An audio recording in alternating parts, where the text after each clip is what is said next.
안녕하십니까, 정운찬입니다. 남북 관계가 좀처럼 회복될 기미가 보이지 않습니다. 남북이 각자의 방식으로 관계를 개선하기 위한 신호를 보내고 있지만 상대방은 적극적으로 반응하지 않습니다.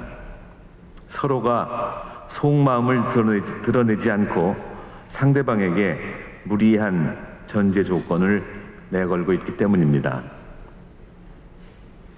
박근혜 대통령은 자신의 임기 동안 통일에 초석을 놓겠다는 강한 의지를 여러 차례 표명했습니다. 평화 통일의 기반 구축을 위한 한반도 신뢰 프로세스, 동북아 평화협력 구상, 유라시아 이니셔티브 등 다양한 통일 구상도 내놓았습니다. 지난해 초에는 통일은 대박이라고 언급하면서 통일준비위원회도 발족했습니다. 북한도 지난 정부를 대하던 태도와 사뭇 달라졌습니다. 이해할 수 없는 돌출 행동은 여전하지만 박근혜 정부 출범 이후 신년사부터 북한의 대남 언급에 조심성이 묻어났습니다. 2014년에는 한미 군사훈련 기간임에도 이산가족 상봉을 진행시켰습니다. 비용 문제로 무산되기는 했지만 인천 아시안게임에 대규모 응원단을 보내려고도 했습니다. 고위급 회담은 거의 성사 단계에 이르렀으나 대북 전단 살포가 빌미가 되어서 좌초되었습니다. 남북 당국이 이렇게 관계 개선의 의지가 있는데도 경색 국면은 지속되고 있습니다. 오히려 최근에는 북한 현영철 인민무력부장의 숙청설과 관련해서 비난 수위가 높아지기도 하지 않았었습니까? 서로가 파국을 원하지 않으면서도 상대를 믿지 못하고 오히려 상대가 굴복하기를 기다리고 있습니다. 왜 그렇겠습니까? 막혀있는 쟁점이 풀리지 않고 있기 때문입니다. 쟁점은 늘 상대적이고 한 번에 해결할 수 없습니다. 서로에 대한 신뢰가 뒷받침되지 않고는 해결되지 않습니다. 남북관계에서 신뢰란 기존 합의를 존중하는 데서부터 출발해야 합니다. 기존에 합의한 내용을 무시하고 새로운 내용을 제안해서는 상대를 설득하기가 힘듭니다. 북한은 기존에 남북이 합의한 경제사업에 대한 미련을 숨기지 않고 있습니다. 중단된 남북교류 및 경제협력 사업을 다시 추진한다면 서로 얻을 수 있는 실익이 커서 실현 가능성도 당연히 높습니다. 민간 부분의 작은 사업부터 물꼬를 터가며 서로 간의 신뢰를 회복하는 과정을 통해 남북 교류 협력의 통로를 만들어가는 것이 매우 중요합니다. 자, 통일은 결과가 아니라 과정입니다. 결과로 보는 통일은 대박이 아니라 쪽박이 될 가능성이 높습니다. 현실에 깊게 뿌리박고 차근차근 준비하고 실천하는 과정이 우선 필요합니다. 남북은 70년을 서로 다른 체제와 다른 이념을 갖고 살아왔습니다. 국민들은 일상생활에서 한반도가 분단되어 있다는 사실을 잊고 살 정도로 심리적인 간극이 매우 크지 않습니까? 경제적인 격차는 더욱 커서 2013년 기준으로 국민 총소득이 남한은 1,441조 1천억 원, 북한은 33조 8,440억 원으로 42배나 차이가 납니다. 그 격차는 갈수록 커질 것입니다.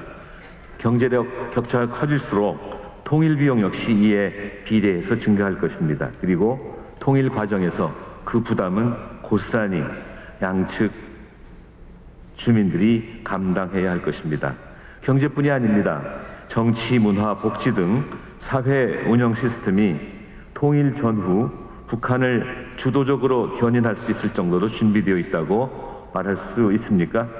준비되지 않는 상태에서의 섣부른 통일 논리와 감상적인 통일론에 기댄 통일 정책은 남북한 모두에게 심각한 충격으로 다가올 것입니다.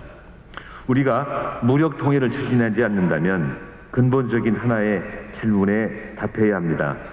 독일의 통일 과정이 서독 체제에 대한 동독 주민들의 최종 선택을 받아 완성되었듯이 우리의 통일도 결국 북한 주민들의 동의를 구하는 단계를 거쳐야 할 것입니다. 그런데 그때 과연 북한 주민이 남한 체제를 통일의 체제로 선택할 것이라고 우리가 어떻게 장담할 수 있겠습니까? 오늘의 한국 사회가 통일 한국의 미래인가라는 질문에 우리는 선뜻 그렇다고 대답하기 힘듭니다. 관용과 연대보다는 차별과 배제가 우선하며 무리지어 편가르기가 일상화된 사회가 아닙니까? 균형과 공정은 무시되고 그 자리에 독점과 편법이 자리하고 있습니다. 공들인 경제는 활력을 잃고 어렵게 성취한 민주주의는 작동하는데 문제가 생겼습니다. 한국 사회는 지금 매우 유동적이며 혼돈스러운 상태에 빠져 있습니다. 무엇보다도 냉전 시대의 낡은 고정관념이 우리 사회의 모든 부분에서 갈등을 유발하고 있습니다. 여기에 지역 중심의 엘리트 정치가 갈등을 증폭시킵니다. 지난 대선에서 여야의 유력 후보 모두 국민 통합을 강조했습니다. 이것은 국민 통합이라는 주제가 그만큼 우리 사회의 절박한 과제라는 것을 반증합니다. 더 심각한 것은 이런 갈등이 정치 의제를 넘어 모든 의제로 확대되고 있고 최근에는 세대 간 갈등으로까지 비화되고 있다는 점입니다. 그 기저에 승자 독식으로 인한 양극화가 자리 잡고 있습니다. 양극화는 이미 경제 영역을 넘어 사회 전 영역에 구조화되고 있지 않습니까? 이 양극화에 대한 교정 조치를 취하지 않는 국민 통합은 수사적인 표현에 불과합니다. 국민 통합은 또한 통일을 추진하는데 기본 조건입니다. 따라서 경쟁의 기회를 균등하게 보장하고 규칙은 공정하게 적용하며 패배자에게는 재도전의 기회를 주는 것은 통일을 준비하는 일이기도 합니다. 이렇게 해야 남한 체제가 북한 주민들의 마음을 얻을 수 있을 것입니다. 또 통일 이후에도 사회 혼란을 막고 지속 가능한 성장을 이룰 수 있습니다. 제가 그렇게 강조한 동반 성장의 가치가 바로 여기에 있습니다. 통일에는 막대한 비용이 소요됩니다. 그런데 통일 비용은 남북 간의 경제력 격차에 비례합니다. 남북 경제력의 격차가 커질수록 남한 국민이 져야 하는 부담은 커질 수밖에 없습니다. 우리 국민의 통일에 대한 부정적인 인식의 내면에는 이러한 통일 비용에 대한 우려가 크게 작용하고 있습니다. 국민의 우려를 불식시키기 위해서는 결국 북한 경제가 성장해서 남한과의 격차가 완화되는 길밖에 없습니다. 여기에 남한의 협력과 지원이 필수적입니다. 이것이 통일 비용 부담을 분산시키면서 북한 체제의 전환을 유도하는 효과적인 길이라고 생각합니다. 경제는 정치 체제의 변화를 추동하는 근본입니다. 따라서 경제 체제의 변화는 곧 사회 체제의 변화를 의미한다고 볼 수 있습니다. 현재 북한 김정은 세습 권력의 정치 군사적인 안정성은 어느 정도 확보되었다는 것이 일반적인 분석입니다. 그러나 이것은 장기적으로 볼 때 경제에서의 안정성 확보 여부에 따라 얼마든지 달라질 수 있습니다. 김정은 체제에서 경제 문제가 최우선 과제일 수밖에 없습니다. 물론 북한이 가까운 장래에 본격적인 개방 개혁을 추진하리라고 기대하기 힘듭니다. 경제보다는 여전히 체제 수호를 고수할 것이 자명합니다. 다만 김정일의 선군을 대체할 새로운 통치 논리의 필요성, 최근 몇 년간 플러스 성장을 하면서 얻은 자신감, 북한 내부의 불안을 우려하는 중국의 개방 요구 등은 경제가 김정은 체제의 최우선 과제가 될 것을 시사하고 있습니다. 북한이 경제 발전을 추진하기 위해서는 내부적인 경제관리 개선 조치와 더불어 외부 자본 유치에 나설 수밖에 없습니다.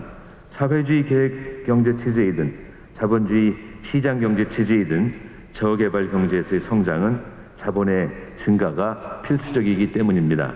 그런데 현실적으로 자본을 투입할 수 있는 국가는 남한, 중국, 러시아밖에는 없습니다. 이 중 러시아는 경제적 여력을 볼 때 가능성이 희박하고 중국도 자국의 이익이 걸린 접경 지역에 대해서만 관심을 가질 뿐입니다. 결국 북한 내륙 지역의 개발국까지 관심을 갖고 투자할 수 있는 국가는 남한밖에 없습니다. 우리는 이것을 전략적으로 활용할 필요가 있습니다. 북한이 내세운 경제, 핵, 병진 노선을 비난만 할 것이 아니라 경제의 비중을 점차 늘려나가도록 유도하는 것이 한 가지 방법입니다. 그 첫 단추가 바로 5년째 중단되어 있던 남북 경제협력을 재가동하는 것입니다. 이것을 위해서는 5.24 조치에 대해서 재검토가 필요합니다. 남북 간 경제사업을 통해 풍부한 남한의 자본과 기술이 개발할 곳은 많은데 돈과 기술이 없는 북한으로 흘러가서 남북 경제가 동반 성장하겠다는 인식이 필요합니다.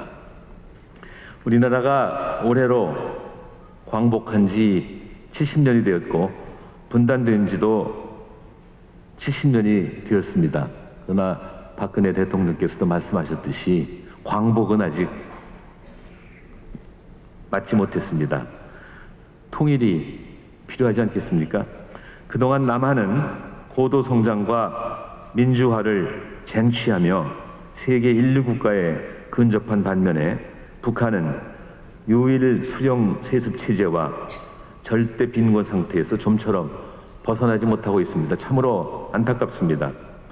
여기에 동북아는 미국과 일본의 해양 세력과 중국과 러시아라는 대륙 세력이 사안에 따라 서로 협력과 갈등이 공존하는 복잡한 구도가 전개되고 있습니다.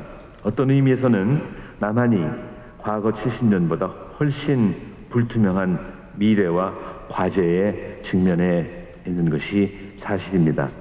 그러나 통일은 남북한 모두에게 위기이자 기회입니다. 통일이 위기가 아닌 기회가 되려면 남한이 철저하게 준비하고 확고한 비전을 세워나가야 합니다. 그런데 오랫동안 남북관계가 냉탕과 온탕을 오락가락해서 답을 찾기가 쉽지 않습니다. 대북 강경책은 북한을 굴복시키는 데 실패했습니다. 대북 포용책 또한 정책 목표인 북한의 변화를 견인하지 못했습니다. 오히려 남남 갈등을 불러일으켰습니다. 그렇게 강경과 포용이 모두 한계에 봉착한 원인은 양자 모두가 주관적 희망에 기대었기 때문입니다. 햇볕이냐 바람이냐의 차이일 뿐 북한에 대한 인식론이 별반 다른 것이 없기 때문입니다. 이미 실패한 길로 들어서는 것은 어리석은 짓입니다. 그렇지 않습니까? 우리 국민들도 이제 그러한 일도 양단식의 단순한 정책을 신뢰하지 않습니다. 변화된 현실에 걸맞는 변화된 대북 정책이 필요합니다. 변화된 대북 정책은 기존 관념인 냉전과 당위를 넘어서야 시작할 수 있습니다. 냉전적 사고와 민족적 감성에 기댄 통일론이나 대북 정책은 돌출적이고 변덕스러운 남북관계를 잘 관리할 수 없습니다. 통일은 남과 북이 함께 서로의 이익을 추구하는 방식으로 가야 합니다. 그것을 위해서 정치적인 상황과 무관하게 남북경제의 교류와 협력이 안정적으로 진행되어야 합니다. 하지만 남북관계의 특성상 정치의 주도성을 완전히 배제할 수는 없고 현실적으로 또한 가능하지도 않습니다. 다만 국민적 합의 수준을 높여서 정치가 마음대로 경제를 예속하지 못하도록 해야 합니다. 이를 위해서 남북 교류 추진 기반을 강화해야 합니다. 통일은 어렵고 상당한 혼란과 비용이 소모되는 과정일 수밖에 없습니다. 결국 통일 준비 단계에서부터 북한 경제의 발전과 이행을 추진하는 것이 가장 바람직한 대안입니다. 통일이 가시화되기 이전에 북한이 상당 수준의 경제적 발전을 이뤄나가도록 남한이 역할을 해야 됩니다. 그 과정에서 북한이 자연스럽게 시장 경제를 받아들여 체제의 변화를 유도한다면 통일 비용 부담은 그만큼 감소할 것입니다. 이것은 통일 비용 부담의 감소만이 아니라 남한 경제에도 상당한 실익을 가져다 줄 것입니다. 체제와 이념, 민족적 당위의 논리보다 남북한의 동반 성장이라는 상호이익을 바탕으로 한 것이 통일론의 중심으로 진입해야 합니다.